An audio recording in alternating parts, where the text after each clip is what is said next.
اللهم كن لوليك الحجة ابن الحسن صلواتك عليه وعلى آبائه في هذه الساعة وفي كل ساعة وليا وحافظا وقائدا وناصرا ودليلا وعينا حتى تسكنه أرضك طوعا وتمتعه فيها طويلا برحمتك يا أرحم الراحمين. وصل اللهم على محمد وآله الطاهرين. اللهم صل على محمد وآل محمد. One of the most incredible, mind-boggling stories that has been narrated by the Almighty Allah Himself and described as the best of stories is the story of the Prophet Yusuf alayhi salam. And while the story has many ups and downs, the legend of Yusuf spanned over 40 years. Allah subhanahu wa ta'ala summarizes the major highlights of this story within 111 verses in a chapter dedicated to this great prophet of Allah subhanahu wa ta'ala. And again, the story has many twists and turns, many fascinating facets and aspects. But perhaps if we were to summarize the entire chapter and the story, which in itself is an abridged version of the events that transpired over 4 decades, it would be this. Prophet Yusuf alayhi salam says to his brothers toward the end of the story, when they came to him asking for help, eventually recognizing who he was, he says to them, when they ask him whether he is indeed Yusuf, قالوا أئنك لأنت يوسف قال أنا يوسف وهذا أخي قد من الله علينا. Then he says, فإنه من يتقي ويصبر إنه من يتقي ويصبر فإن الله لا يضيع أجر المحسنين. This is the entire story of Yusuf in a nutshell. Allow me to take you on a short journey as we try to reach this incredible conclusion. It is incredible because all the forces came together to demean Yusuf. Everyone around him tried to bring him down and humiliate him. There is a hadith where one of the prison guards, where Yusuf was incarcerated, says to him, Inni uhibbuk. You look like a nice man. You seem like a lovely person. Yusuf said to him, La tuhibbani. Please don't love me. Because I was loved by my aunt and she took me from my father.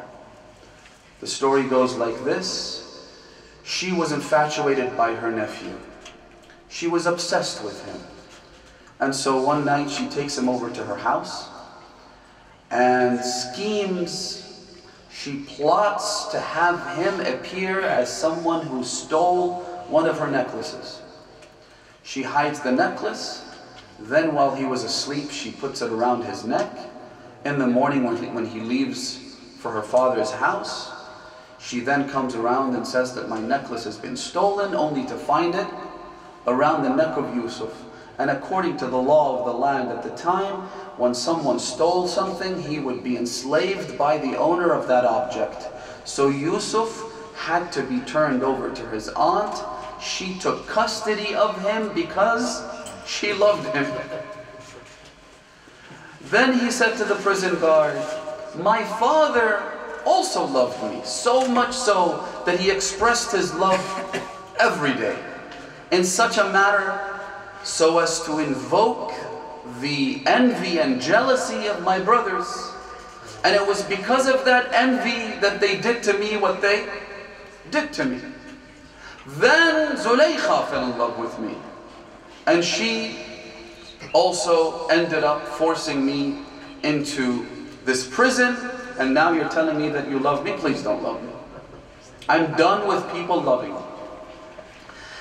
It's an incredible story because, again, as I said, every person who encountered Yusuf somehow wanted to take advantage of him. There were people in his life that tried to humiliate him. Let me share some highlights with you, and then try and connect this to the topic of tonight's discussion. His brothers take him to the desert. I'm skipping major parts here, but again, there are important highlights that I'd like you to focus on. They take him to the desert. His brother intervenes. Benjamin says, why would you kill him? There's no point. If you're trying to get rid of him, I know another way that involves less blood and gore. Instead of you staining your hands with the blood of your own brother, let's throw him inside the well. So they agree to that plan. They throw him in the well. Somehow Allah subhanahu wa ta'ala, if you are with him, he will move heaven and earth. Again, this is really what the whole story boils down to. Somehow there's a caravan that changes course for no reason whatsoever. We call this in our culture, we call it luck. There is no such thing as luck. There is tawfiq, and then again there is khidlan. There is Allah subhanahu wa ta'ala facilitating means for you and I to achieve success, and there is Allah subhanahu wa ta'ala taking away those means from people who do not deserve to have them, so as to throw themselves into the pit of self-destruction and reach there and perish in the end. This caravan decides to change course. They go through the route which included that well in which Yusuf was thrown. The brothers notice that the caravan is headed towards that well. So they rush to Yusuf before the caravan arrives. They tell him, if you speak a word of what we did to you, we will come back and kill you. So you don't say a word, let us do the talking. The caravan arrives. The brothers say that this was a slave who was insubordinate. He was a slave who doesn't listen to the instructions of his masters. Now, let me provide some context. Back in those days, a slave was a property owned by his masters. Slaves were primarily used in two areas. One was hard labor, and the other was war. Part of it was also used, slaves were used for entertainment, as people who would kill each other for the entertainment and pleasure of spectators. The price of a slave was low because slaves were not taken seriously, because slaves were treated like the scum of the earth. And if there was any value to be attached to a slave, it was because of his value as an individual who listened and obeyed his masters and did the work he was instructed to do. Now, if you said that a slave was insubordinate, a slave did not take instructions well, then what would be the value of that slave? Next to nothing. They told the caravan, this is a slave that had escaped, meaning that he is insubordinate, and therefore we threw him in this well. فَشَرَوْهُ بِثَمَنٍ بَخْسٍ, the Quran says.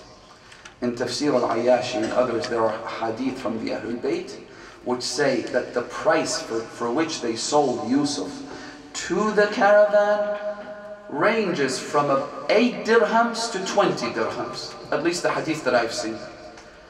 20 dirhams, Imam al-Rida alayhi salam says, was the price of a hunting dog. وَهُوَ ثَمَنُ كَلْبِ الصَّيْدِ إِذَا قُتِلْ كَانَتْ دِيَتُهُ 20 dirhaman.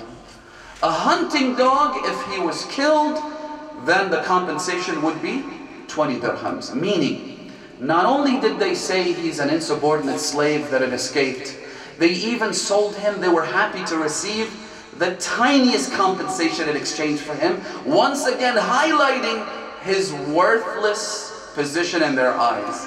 If you sell something too cheap, what does the person buying it think? It's worthless. In other words, their object, their intention from the beginning was to humiliate him. Again, Allah subhanahu wa ta'ala moves heaven and earth. Things start to fall into place in such a way so as to achieve God's objective, not the objective of man. This caravan buys this slave, they take him into town. It just so happens that a rich man who did not have any offspring or children decided to go to the slave market. He looks at this young boy, he buys him. He then says to his wife, let's keep him, perhaps he can be a son for us. That rich man ultimately becomes the treasurer of the town. That individual rises in rank to be a close advisor and confidant to the pharaoh of the day. Yusuf is growing up in a household of royalty. Allah subhanahu wa ta'ala is making adjustments so as to reach his desired conclusion.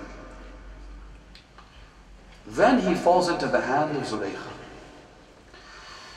One hadith says that Yusuf stayed in her house for 7 years. 7 years of being a slave, told what to do, told where to go, where not to go, what to say, what not to say.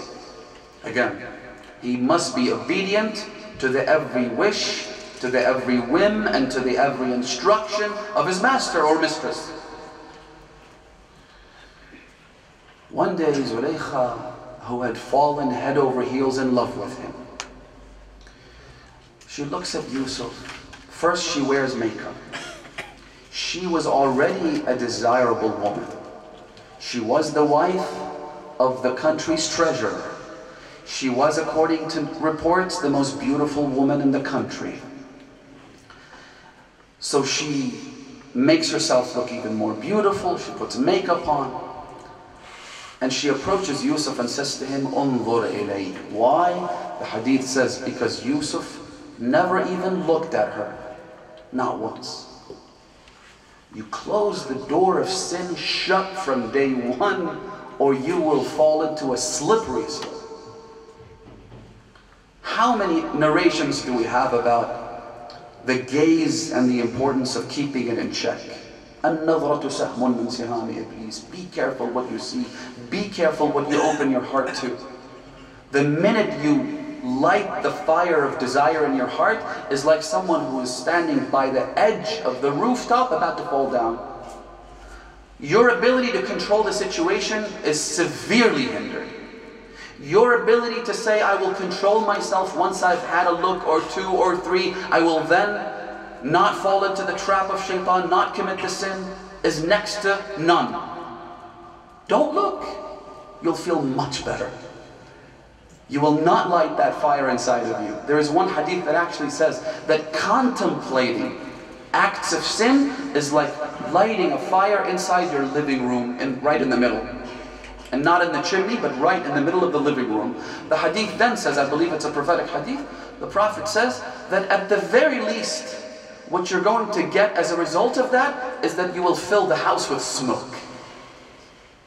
At the very least, even if you don't burn it down, it'll be filled with smoke. You will stain the beautiful decor of the house. Why would you do that? Close the door to sin shut, and you'll be living a life that is much more comfortable and worry-free.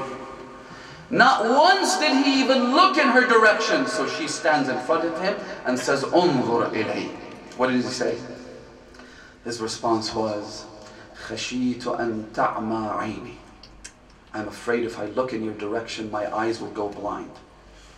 So look at, it's incredible how seductive she was. Talk about the power of Zulaykha's seduction, her power to manipulate. She wasn't an ordinary woman. She was someone who knew exactly what she wanted and how bad she wanted it. The minute she hears Yusuf say that, "I'm afraid my eyes will go blind," she says to him, "Ma ahla aynayk." And how beautiful are those two eyes. Yusuf responds by saying, "Innahuma awwalu ma yatasaqatu ala wajhi ba'da mawti." You want to see how beautiful my eyes look? You should come to me when I die. The first thing that will happen to my face is that my eyeballs will fall out. She then said to him, "Ya Yusuf, ma atyaba rihak."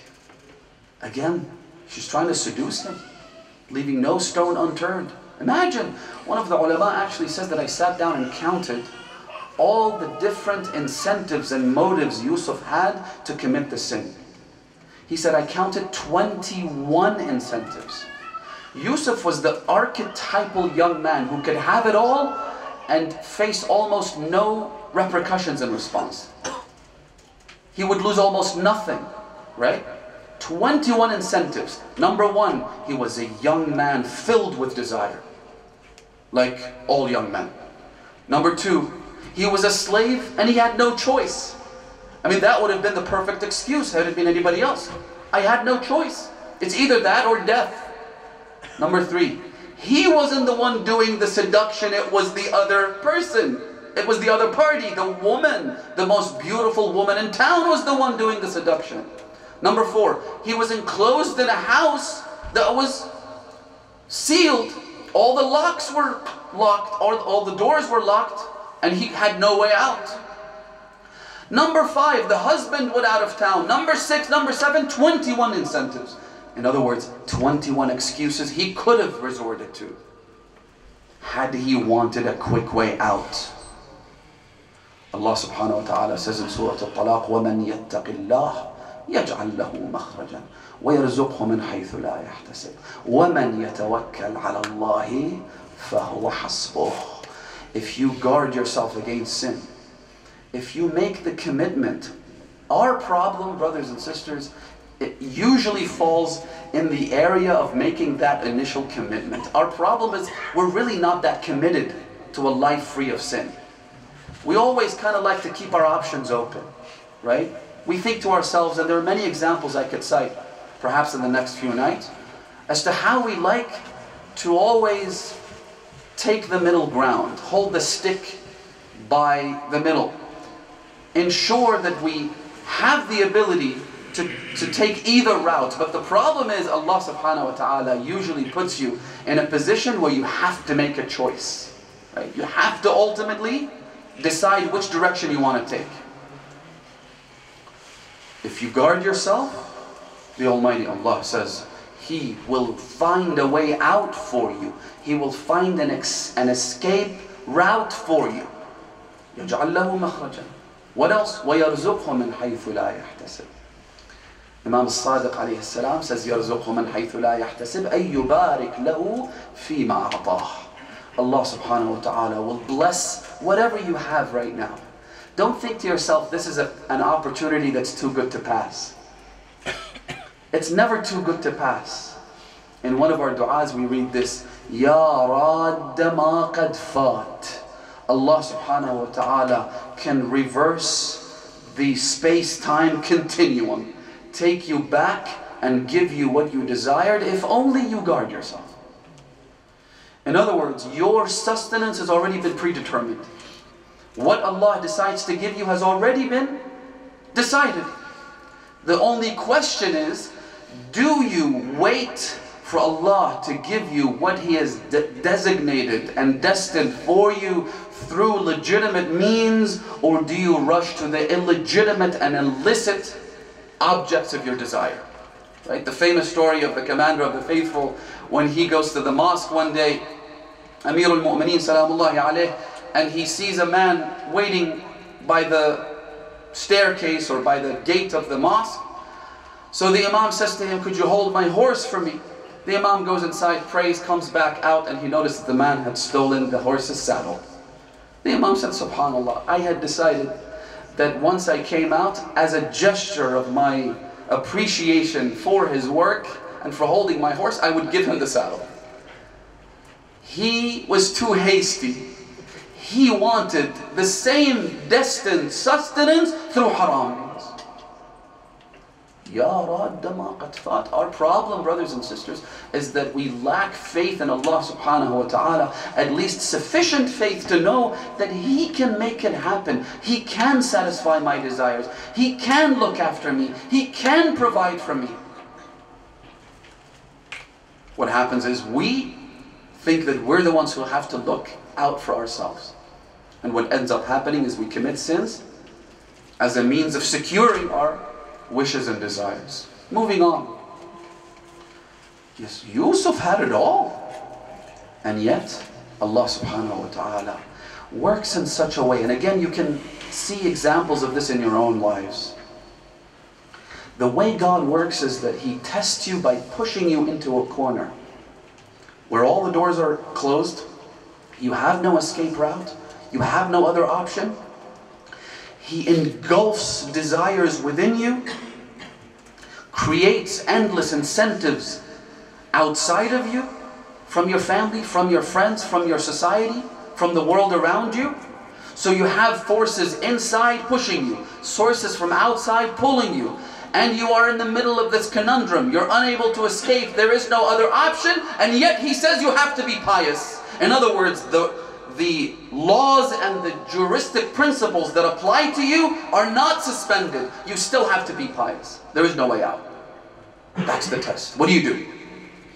What do you do when you're in that position? That's where the test lies. If you can maintain the patience required to endure this test, that's when God's relief comes. يَجْعَلْ لَهُ مَخْرَجًا. Suddenly Allah subhanahu wa ta'ala will find a way that was inconceivable before that. Hasn't that ever happened to you when you're like, subhanallah, how things turned out? Amir al-Mu'mineen famously says, عَجِبْتُ لِأَمْرِ الْمُؤْمِنِ كُلُّهُ خَيْرٌ. How it always turns in their best interest. I'm amazed. Suddenly you get that phone call. Suddenly a friend decides to come back knocking at your door. Suddenly somebody offers you a job opportunity. Suddenly something happens and it all works out. يَجْعَلْ لَهُ مَخْرَجًا وَيَرْزُقْهُ مِنْ حَيْثُ لَا يَحْتَسِبْ. You will see how the doors to God's sustenance open before you without you even lifting a finger, because you put your trust where it's supposed to be placed. وَمَنْ يَتَّقِ اللَّهِ فَهُوَ حَسْبُهُ. Allah subhanahu wa ta'ala will be sufficient for you. He will provide for you in abundance. So what happened? Yusuf guards himself. How does relief come? Notice the verse in the Quran. The situation got so desperate. She desired him so much. He was trying to escape that sin so much. It led to an actual race. فَاسْتَبَقَ الْبَابِ وَقَالَتْ هَيْتَ لَكَ. They started running. He's sprinting, she's running behind him. وَقَدَّتْ قَمِيصَهُ مِنْ دُبُرٍ. They got to the door opened, the husband walked in. Now imagine you're in that position right now. Yes, you're saved from one test, which is taming the desire of Zulaykha as well as yourself. But what about this next one? قالت ما جزاء من أراد بأهلك سوءا إلا أن يسجن أو عذاب أليم. You are my husband. This man was trying to seduce me. What are you going to do to him? And there's really only two options. Either he dies under torture or he goes to prison. How does God's relief come? Suddenly there's a baby in the crib. وَشَهِدَ شَاهِدٌ مِّنْ أَهْلِهَا. This baby starts to speak with such eloquence and provides the legal context for which the husband was now able to deduce the right conclusion. and arrive at the inevitable reality that it wasn't Yusuf, but rather it was his own wife who was trying to seduce him. He said, look at his shirt. Is it torn from the back or is it torn from the front? So not only does Allah subhanahu wa ta'ala make the husband realize that this is a very simple litmus test for knowing who's the culprit and who's the victim, He makes this and He elucidates it at the tongue of an infant who spoke miraculously. In other words, there's no ifs or buts about it. يَجْعَلْ لَهُ مَخْرَجًا وَيَرْزُقْهُ مِنْ حَيْثُ لَا يَحْتَسِبُ. When all else fails, when you think that there is no escape, when you feel that the entire world is crushing around you, Allah subhanahu wa ta'ala suddenly finds a way out. And that, brothers and sisters, is one way, and again, I'm going on a bit of a tangent, but one way you realize that it was God who answered your prayer is how you suddenly realize that this could not have worked out without divine intervention. Have you never noticed that? Where you make a dua, you make a prayer, and somehow things work out. That is God's way of showing you that this wasn't you. It's not your intelligence, it's not your wit, it's not your charm, it's not your efforts. This was all me. وَيَرْزُقْهُ مِنْ حَيْثُ لَا يَحْتَسِبُ. Meaning that sometimes people expect their sustenance to come in the form of a paycheck from their employer, right? That's how things usually work in our lives. If you get a headache, you take a Panadol pill. So in time, we hardwire the idea that whenever you have a headache, you resort to pills. Whenever you get sick, you go to the doctor. It's the doctor that prescribes medication, and it's the medication that brings you relief. In time, after 20, 30, 40, 50, 60 years, this becomes hardwired in our brains. That there is a specific set of things you need to do in order to resolve your problems, right? That's exactly where Allah subhanahu wa ta'ala steps in and says, وَيَرْزُقْهُ مِنْ حَيْثُ لَا يَحْتَسِبُ. Meaning suddenly, you get what you want through completely unexpected means. And that's His way of saying it was me, not you. I'll share a story, it's okay, because these are things that we go through on a daily basis, right? A friend of mine applied for a job. He was an accountant. And he says, when I applied for the job, I went to meet the HR lady who was supposed to select the candidates. It turns out that she was a woman. I walk into the office, she extends her hand to shake mine. Now what do?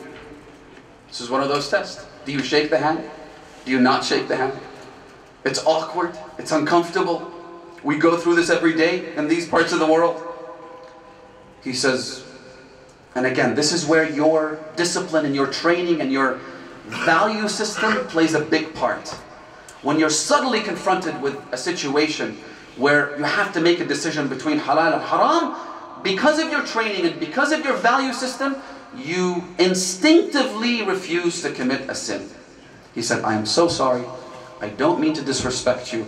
However, as part of my religion, I am not allowed to shake a woman's hand. Jews have something similar to that. In fact, they're much stricter than we are. And it's something that they have to face as well. So we kind of share these struggles with our Jewish cousins. So already I have created an awkward situation and a big question mark on my resume. He says, I sat down, she asked me a few questions. Reluctantly, she wasn't really interested that much after that uncomfortable encounter. In the end, she said, you know what? Don't call us, we'll call you. It didn't look good. He said, I went back home, got a phone call the next day. She said to me, look, we've narrowed the list down to about 3 or 5 people, and you're one of them. So, if you are willing to accept this position, one thing you need to know, and realize that you're a Muslim and you have your set of values. If you're going to take this position, you're going to have to manage accounts that also belong to companies that produce and sell alcohol. I hope that's not a problem. Sort of nudging him in that direction. I hope that's okay with you, because it's looking pretty good for you. At this point in time, the short list includes your name. He said, well, absolutely not. I will not touch those accounts. I will not do this. This goes against my values. It goes against my religion. I'm not going to do it. She said, are you sure? He said, absolutely. She hung up the phone. The next day, she called him back. She said, listen, it's between you and one other candidate. Just accept the condition that I set for you. You are going to be an employee of this company. You really have no choice. Whatever accounts we give you, like the slave that Yusuf was, whatever account we give you, you have to take it.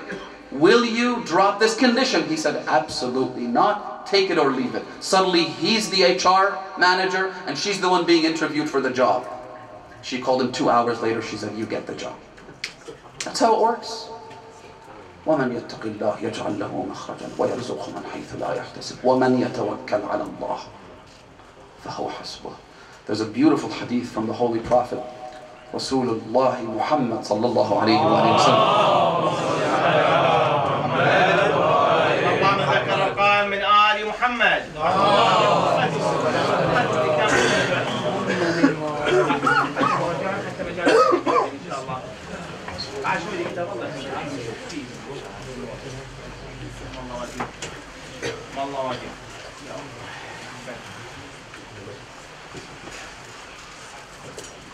لتعجيل فرج صاحب الأمر والزمان ومحور عالم الإمكان الحجة بن الحسن العسكري صلوا على محمد وآل محمد.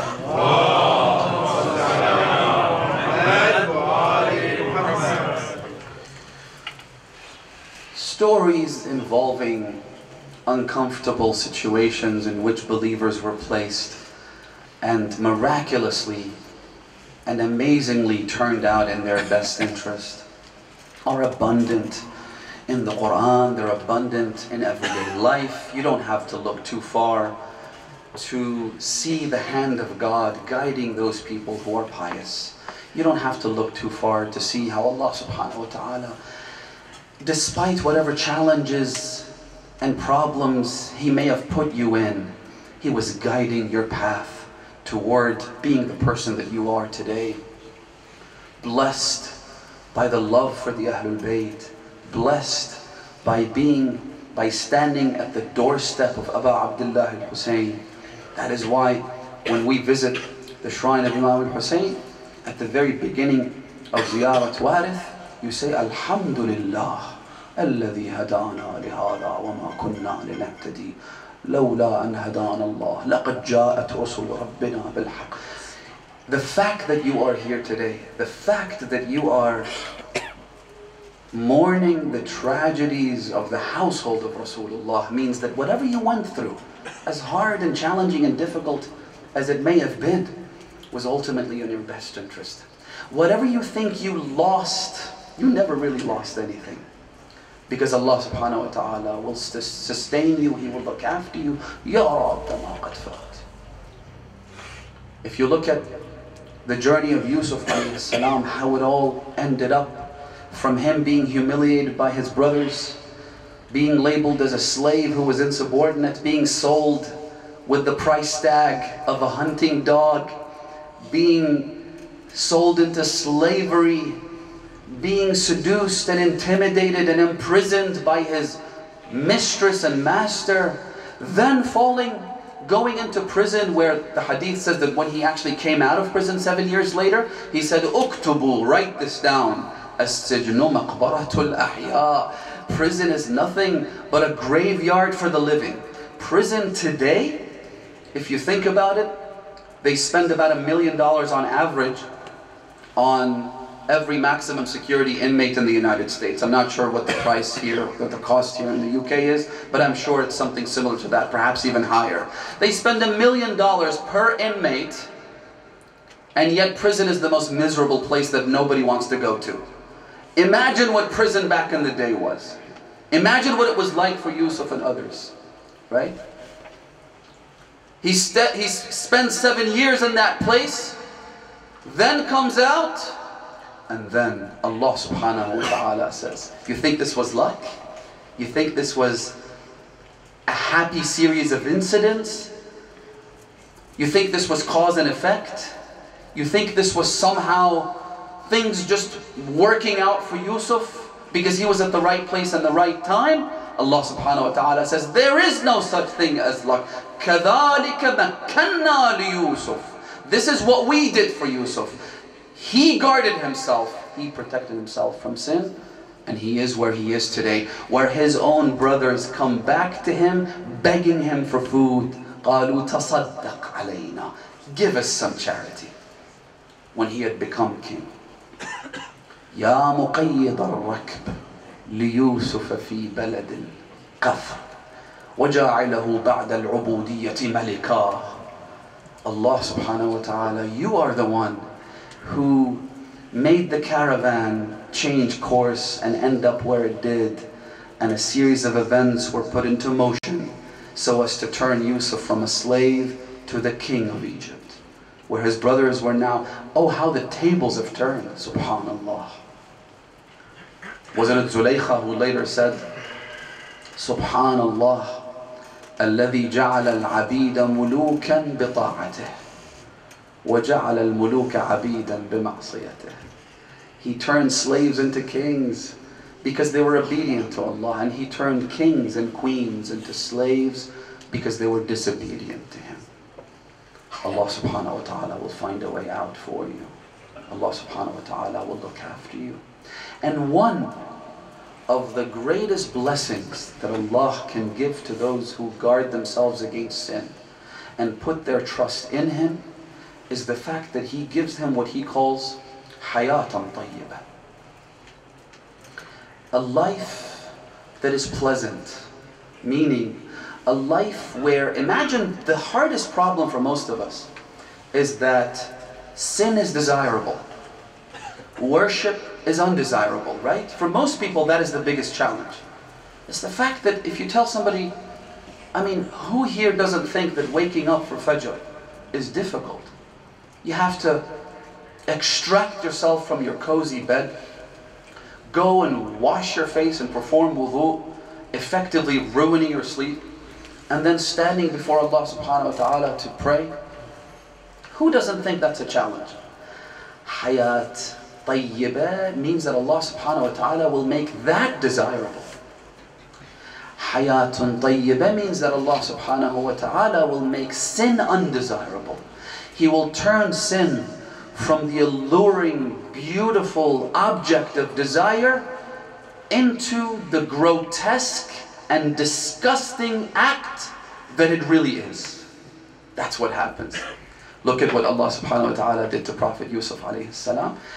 It got to the point where when he was faced with the option of being thrown in prison or being seduced not by just Zulaykha but the entire group of women that were her friends and represented her circle of acquaintances, what did he say? قَالَ رَبِّ السِّجْنُ أَحَبُّ إِلَيَّ مِمَّا يَدْعُونَنِي إِلَيْهِ. It's not saying, oh Allah, help me protect myself even at the expense of being thrown into the incarceration of prison. He's not saying that. He said, أَحَبُّ إِلَيْهِ, meaning I would rather have this. My desire is in being imprisoned and not falling into the acts of sin. That's what happens. وَيَرْزُقْهُ مِنْ حَيْثُ لَا يَحْتَسِبُ. As I said, Imam al-Sadiq alayhi salam says, يُبَارِكْ لَهُ فِي مَا أَعْطَاهُ. Allah will bless you with what you have. And in the process, you reach this level of incredible confidence. You can, I believe, if the lexicology, if the terminology is accurate, you can reach a level of infallibility. Infallibility in the sense that you will see sin as the grotesque act that it is, as a toxic object, and so you don't even desire it anymore. Wouldn't that be beautiful? Wouldn't it be incredible if it was no longer desirable? So the act of, or the process of challenging yourself no longer exists because your desire is in doing good things. Your desire never falls in that area. Just as right now, if you're wondering how you can reach that level, right now you would never even think about strangling your own son to death. Nobody even contemplates that act. Why? Because it's grotesque, because it's vicious, Because it's disgusting. Because you have zero desire to do anything like that. Not even remotely, right? Imagine if every single sin was as undesirable as that. And that's possible. That's a station that you're able to reach. How? You take it one step at a time, one sin at a time, one challenge at a time, one day at a time, and you will get there. قال رب السجن أحب إلي مما يدعونني إليه. Ended up going to prison for 7 years. But again, this was God trying to prepare him to not only become the king, not only become the owner of the entire country, including its subjects, because all of his subjects submitted to Yusuf and gave him the oath of allegiance that we are now your slaves and you own us. He then accepted that oath and released them from it, and became not only the king of their bodies, but the king of their hearts, beloved by everyone. But not only was Allah subhanahu wa ta'ala trying to groom Yusuf to be the king of the country, but he wanted his story to be the greatest reminder of God's grace and his presence, and the fact that if you turn to him, trust him, he will look after you.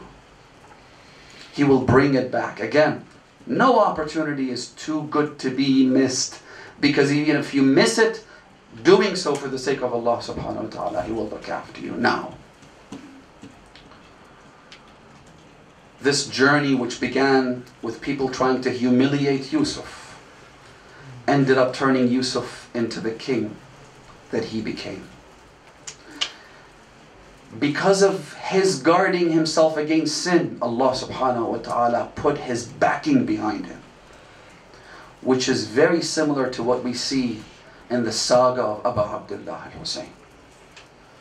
You look at the Imam, ألا إن الدعي ابن الدعي قد ركز بين اثنتين بين السلة والذلة وهيهات منا الذلة يأبى الله ذلك لنا ورسوله وحجور طابت وطهرت.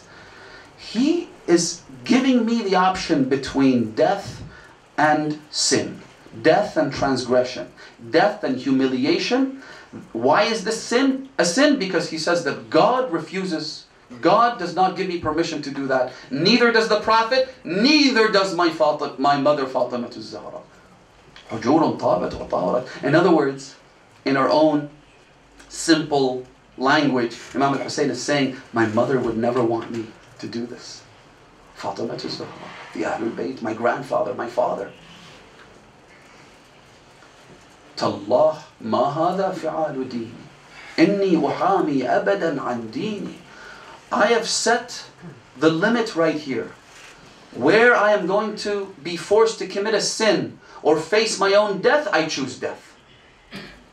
But then look at Imam al-Hussein today. Imam al-Hussein is like a country, except this country has no limits to its borders. It's all over the world. Every nation you go to, the remembrance of Hussein is there. Every land you go to, tears shed for Abu Abdullah al-Hussein are there. You go north and you go south, you go east or you go west, and Hussein has an overwhelming and overpowering presence no matter where you are. They tried to humiliate him. I remember saying that Yazid thought to himself that to kill 120 people, how many troops does it take? 200, 300? 5 times the size of that contingent? 10 times? 1,000 people? 5,000? 10,000? Let's send 30,000 just to make sure. In other words, he looked at all the possible angles, all the possible military scenarios of how this was going to go. He ensured that not only 30,000 conscripted soldiers were sent, but he emptied out the entire city of Kufa from every able man and boy. Everybody had to. خَلِيَتِ الْكُوفَةُ مِنَ الرِّجَالِ. How many people was it that, according to one report, one of the companions of Imam al-Hussein climbs up on a cliff and looks over as the army was approaching? فَكَانَ مَدَّ الْبَصَرِ. It filled the horizon. 30,000 was the official conscripted army, the military wing, that was supposed to go to a specific location at the border of the Muslim nation, but was told to reroute towards Karbala. Then you have Kufa being emptied out. He thought he had it all covered. Not only did they kill Abu Abdullah al-Hussein and his companions, they then trampled on the blessed bodies of Abu Abdullah. They even killed the infants. They burnt the tents down. They tried to kill the women and children by starving them. They did everything that was conceivable. And yet Imam al-Hussein's presence is so palpable today. It is so visible today. Wherever you turn, in Muharram, in Ashura, everyone says Hussein, Hussein, Hussein. أنا قتيل عبره ما ذكرني مؤمن إلا بكى. You remember the name of Hussein, you remember thirst. You remember the name of Hussein, you remember his loneliness. You recall the name of Hussein, you recall Ali al-Asghar, Ali al-Akbar, al-Qasim. Last night, I said that it would have been much easier for Imam Zayn al-Abidin to be killed while protecting his father. It would have been much easier for the Imam to be murdered at the hands of those vile savages than to see his own brother Ali al-Akbar dismembered. مقطعا إربا إربا. It would have been much easier for Imam Zayn al-Abidin to be killed than see his father Abu Abdullah al-Hussein come back from the battlefield, wiping his tears with his sleeve, مكفكفا دموعه بكمه, coming back to the camp, being asked where his brother Abbas was, seeing his back arched and broken. Lady Zainab calling out, وَضَيْعَتَنَا بَعْدَكَ يَا أَبَا الْفَاضِلِ. Imam al-Hussein only echoed that. He said, نَعَمْ وَضَيْعَتَنَا بَعْدَكَ يَا أَبَا الْفَاضِلِ. It would have been much easier for Imam Zayn al-Abidin to die in the way of his father and his family than to be faced with all of this and hear his father's cries, أَلَا هَلْ مِن نَاصِرٍ يَنصُرُنَا لِوَجْهِ اللَّهِ ألا هل من ذاب يذب عن حرم رسول الله. Even Qasim ibn al-Hasan, even Abdullah ibn al-Hasan came rushing out saying لبيك يا عمار. Imam Zayn al-Abidin couldn't do that. But what the Imam faced was much more painful. What the Imam actually had to endure, which was much more difficult. Being paraded from one place to another, being humiliated the way he was. He faced a man who was sitting, who came and saw the camp of the captives sitting outside the court of Yazid. You see, they were humiliated in more ways than one. One of the way they were humiliated is that they were left outside the gate, the main gate to the city of Sham, for 3 full days. Do you know why that was? 2 reasons. Number one, Yazid said, we need to get ready for a big celebration. You have to decorate the entire town. The town is not yet decorated sufficiently. Keep them outside. The second reason was that they were waiting for the head of Abu Abdullah al-Hussein to be brought back, so that Zainab would look up and see the severed head of her brother Hussein. Allahu Akbar, Allahu Akbar. Then to be brought inside the city and left at the staircase to the court of Yazid. An elderly man walked by. He looked at the Imam. He began cursing him. He said, thanks to Allah that He killed you, killed your men and destroyed you and gave victory to the commander of the faithful, Yazid. The Imam looked at the man. He said to him, Ya Shaykh, have you not read the Quran in your life? Have you not seen Allah subhanahu wa ta'ala saying, قُلْ لَا أَسْأَلُكُمْ عَلَيْهِ أَجْرًا إِلَّا الْمَوَدَّةَ فِي الْقُرْبَى. He said, yes, I have. Who are you to be quoting the Quran? You're not even Muslim. The Imam said to him, Ya Shaykh, نَحْنُ وَاللَّهِ الْقُرْبَى. We are the relatives of Rasulullah. Look at what they have done to us. The man began to apologize and asking for Imam's forgiveness. The Imam forgave him and allowed him to go. The point here is that Imam Zayn al-Abidin faced all of these tragedies, but he was firm. He did what he was supposed to do, even in the court of the tyrant Yazid. When the Imam gave that sermon of his, when he delivered his fiery speech in which he provoked people's emotions, in which he reminded people of who he was, in which the Imam said to them, أنا ابن زمزم والصفا. I am the son of Ali ibn Abi Talib. I am the grandson of Rasulullah. Yazid realized that the tables were going to turn, so he asked the mu'adhin to get up and to recite the adhan. The mu'adhin said, Ashhadu an la ilaha, Allahu Akbar, Allahu Akbar. The Imam responded by saying, La shay'a akbaru min Allah. Ashhadu an la ilaha illallah. The Imam said, Shahida bidhalika badani wa lahmi wa sha'ri wa bashari. I bear witness to the oneness of Allah. Then he said, Ashhadu anna Muhammadan Rasulullah. The Imam looked at Yazid. قال يا يزيد محمد هذا جدك أم جدي فإن قلت جدك فقد كذبت وكفرت وإن قلت جدي فلماذا قتلت عترته. Then why would you kill his family? Why would you do the things that you did to him over there? But perhaps one of the most powerful, one of the most painful scenes in the saga of Zayn al-Abidin was when they were sitting in the court of Yazid. Allahu Akbar. Imagine Lady Zainab, the daughter of Amir al-Mu'mineen, the daughter of Fatima al-Zahra. Her neighbor says in Medina, he says that I was her neighbor and the neighbor of Amir al-Mu'mineen for so many decades. Not once did I see the shadow of Zainab. She was being protected by her father and her two brothers and Abbas. And today Yazid has to sit there and allow people to look at Zainab and the family of Rasulullah. But what is even more painful than that is when a man from Sham got up and said, Ya Amir, habli hadhihi al-jariyah. Fatima bint al-Hussein says that he pointed to me and said, can I have the slave? Can you give me the slave for me? وَإِذَا بِهَا, the hadith says, she held on to the clothes of her aunt Zainab. قالت اليتم, do I get orphaned and be owned as a slave, be taken as a slave in the hands of these vile savages?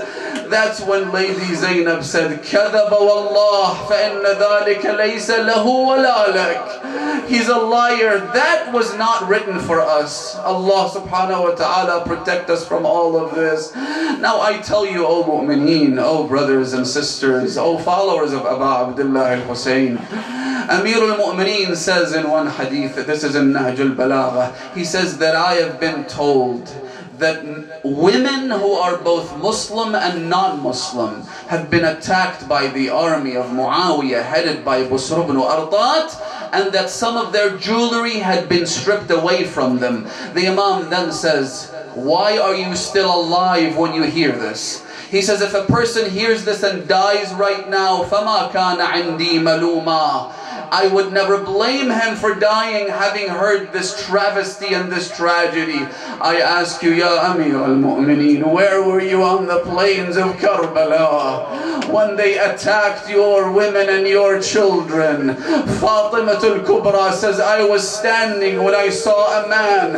I was stunned looking at the plains of Karbala. This man was riding on the back of his horse. As soon as he noticed me, he started galloping towards me. He then came and hit me with the back of his spear. I fell to my face and I only woke up to this man taking my earrings and ripping them off my ear, leaving my ears bleeding all over myself. La hawla wa la quwwata illa billah.